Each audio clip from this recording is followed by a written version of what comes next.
fascinates me. A team that have scored a lot of goals, a team that almost plays with no handbrake. You understand? That epitomizes the phrase "scoring for fun." That's basically how you describe. But they simply cannot defend.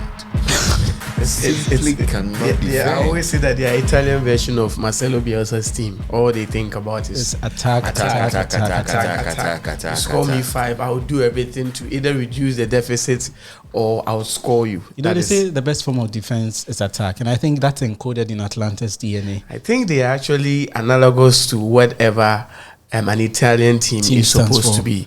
They are. I don't see them as an Italian team. You talk about the resurgence of Atalanta until recently, when Gasperini came and took over. He can put up about 4 attackers. Ilicic will be there. Papu Gomez will be there. Duvan Zapata would also be there. He can put about 4 attackers. And the funny thing is that if he's able to score, and he scores 5 and you score 4, they are okay with it. And I think it's something that has worked for them over the past years, because past Champions Leagues, about 3 consecutive years, they've been able to play. And the unfortunate thing is that they are just like the Ajax of Italy. Every season, they keep on losing the big player after games player. at the Givis Stadium has always had goals. Of course. And Milan last week opened their account with 4. Yeah. This weekend they visit the Givis Stadium at Atalanta, and I'm sort of intrigued by the fact that this could be a game where we could have more goals. Of course. My brothers who are into the game, they understand. This probably a game you should go for an over 2.5. 2.5. You can go for 3.5 with Charlie. Maybe play it safe. Let's go for 2.5. If you want to play safe, you go for 2.5, and you know you are, because Milan themselves, they don't really have a very solid defense. They are also now going. This is not a typical Milan team. I told you last week. They are not the Milan team that had the Maldini, Costa Corta, and the Nestas. They rather are relying more on their midfield and attack. And for Atalanta, for the past 5 seasons, it's all about scoring. So I think I think Atalanta were terrible against the big boys last season. Yeah. I mean, in fact, they had a terrible season last season. And for me, I'm hoping that they get to correct the wrongs. They do not get to play in the Champions League this season. I'm sure that's one arena they really would want to get back into. And for me, I am excited about the prospect of this particular game. Like you guys have said, there'll be a lot of goals. Lots of goals. But speaking of goals, I mean, if you go to France, PSG and Lille, after all of Mbappé's shenanigans, maybe this is particularly the game that would tell us or paint a true picture whether there's trouble in Little China. You see, when you hand over power to a kid who does not know how to manage power, these are the things that he gets to play out. I mean, you are in the same team with Neymar. He's not a better penalty kick taker than Neymar. I've seen Neymar take penalties. He takes them for fun. Maybe only Asamoah can come close. You understand? He's not a better penalty kicker than Neymar. There's Lionel Messi in the team. Even in that team, Sergio Ramos. Yes, Sergio Ramos is even a better penalty taker. But for me, I think that I've been super impressed with PSG. Galtier is doing an excellent job. No, Galtier is doing an excellent job. I think that they are getting the projects right. I don't see anything different from what they are doing. If I check this team and the team at the Laurent Blanc, who won a quartet. Maybe it's just because by their own lofty standards, they've dominated France. What are you expecting? You buy all of these players. It's the Ligue 1 is not a target. But you watching PSG, there's something different about them. I think that this particular team, there's leadership in their ranks. First of all, if you look at the defense, you look at the midfield, you look at the attack, and then there's discipline in the team. No, but I foresee mutiny. Because now, you see, one of the things that I realized was happening. You're beginning to behave like an emperor. And no, I see mutiny because start mentioning mutiny. At first, I didn't really understand what happened during the weekend. It's just a backdrop of what happened the weekend. But going back and really reading what happened, that was when it's not like it's a perceived thing, but it's actually what happened. Mbappe actually wanted Neymar to be sold, and unfortunately, the message or the WhatsApp message that he sent to Khalifi was leaked to Neymar. And when it didn't happen, it was one of the workers who actually leaked it to Neymar. So Neymar got to know that, okay, so in natural sense, he who was the face of the project now wants to be so. But the funny thing is that Neymar sees himself not just to be the face of PSG. He is the face of the Qatari project, because he's actually the ambassador for the Qatari National Bank. And the Qatari, we are also having the World Cup in Qatar. And he's also the face of the Brazilian national team. We are talking about World Cup.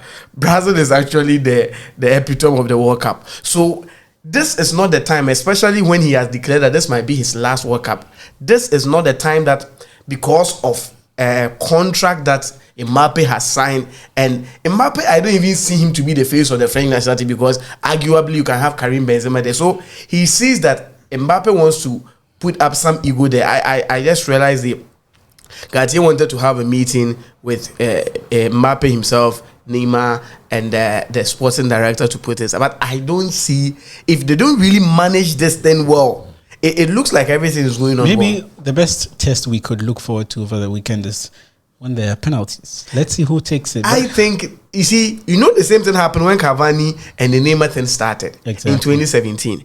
We thought it was going to, it only ended up in one being shipped out. I see only one end in this.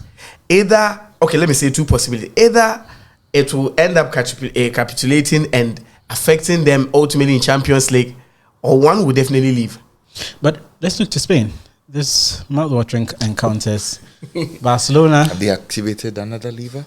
Probably they need to activate another lever before they can beat Sociedad this weekend. But that should be an exciting encounter. Sociedad have strengthened well in this summer. And you look at the game in prospect. Barcelona have got a decent squad on paper. Ordinarily, their visits to the Anoeta has been one which they've... One-sided. It's been a difficult game. But it was never like this. There was a time until the past 3 years, Barca had gone almost 10 years without winning at the Anoeta. Yes. But in recent times, they've... from last 2 seasons, then they started that ran over Sociedad, and maybe that should contribute to a mental block. Think that there's a lot of pressure on Barcelona to win. And you see, there's a lot of pressure on their signed superstars. Lewandowski never has that knack of scoring on his debut. You go to Dortmund, it took him 3 games before to hit the ground running. At Bayern Munich, it took him 2 games. So maybe... No, you see, I've always said that this is new grounds for Lewandowski. I think that this could be about the most difficult phase that he's taking in terms of his career drive. You understand? The place that the most difficult league that he's got into playing. And so it will be difficult for Lewandowski. There's a lot of pressure on Xavi, because Xavi has almost asked for a lot of players. I still struggle to see why they paid money for some players. You understand? But I do. Who are some of the players? Understand? I don't know why they signed Frank Kessie. I also can't wrap my head over it. Seriously. I don't know why they signed Rafinha. And he was for free. Speaking of Kessie, I think the game, that midfield battle should be an exciting place to watch out for between the two teams. Which combination best fits Barcelona? Because remember, Sergio Busquets is actually not going to be available for this particular game. So they need a defensive midfielder. And Kessie is not the type of Barca defensive midfielder. Is this the year Frankie de Jong comes up as the hero?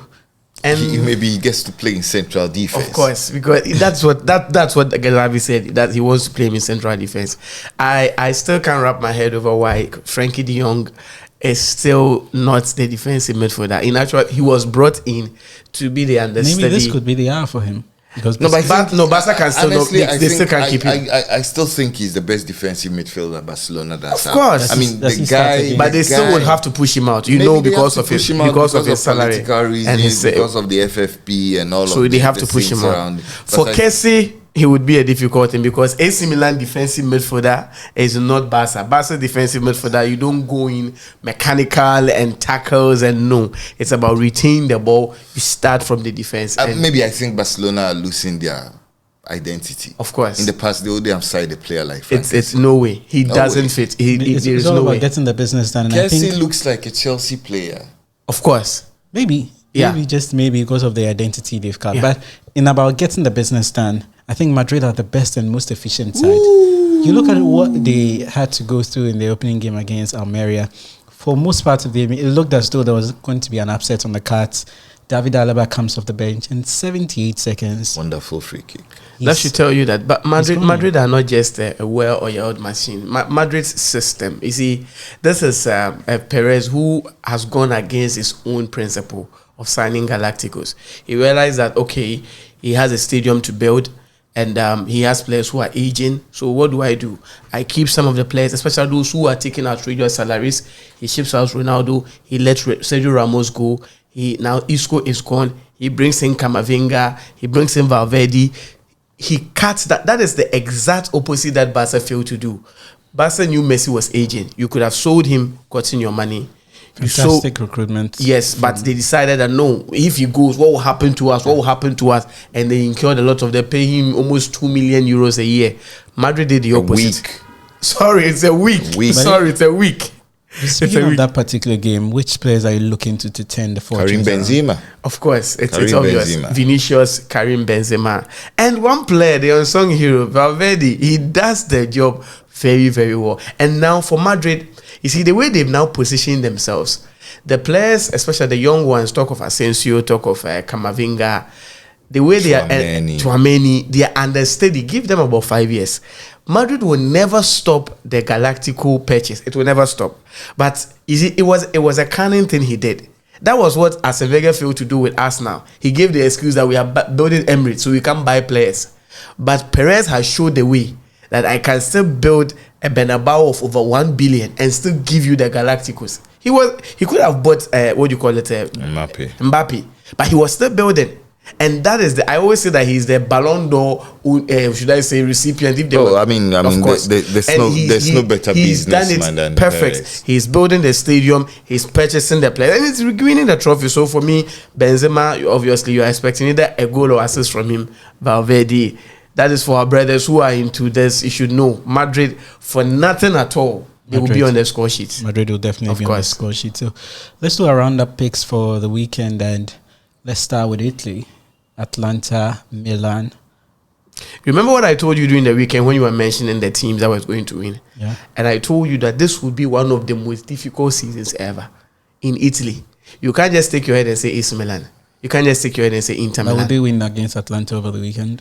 For Atalanta, they are consistently inconsistent. They are not in for the win. They are not. Gasperini is not in for the win. That is not what they do their thing. But Milan, you see, now the winning mentality is there. What they started last season is there, and now they realize that you check the big teams, 1st to 8th, all the teams you think of: Milan, Juventus, Fiorentina, Napoli, Roma, Lazio. Every team won, so you can't afford. Now you realize that you are not just fighting against Inter; you are fighting against every team. So Milan, Atalanta, I'm foreseeing a Milan win, and I see a 2-2, so 2-2 all over this game. There will be goals, though, but Milan will win. Well, I'm going to go Atalanta 3, Milan 4. Oh. Then you can tell them to go over 2.5. That's why I said for the punters. Then 3.5 is a possibility. No, this should be a game that features for the punters. It's one of the most easiest to get a result. So, guys,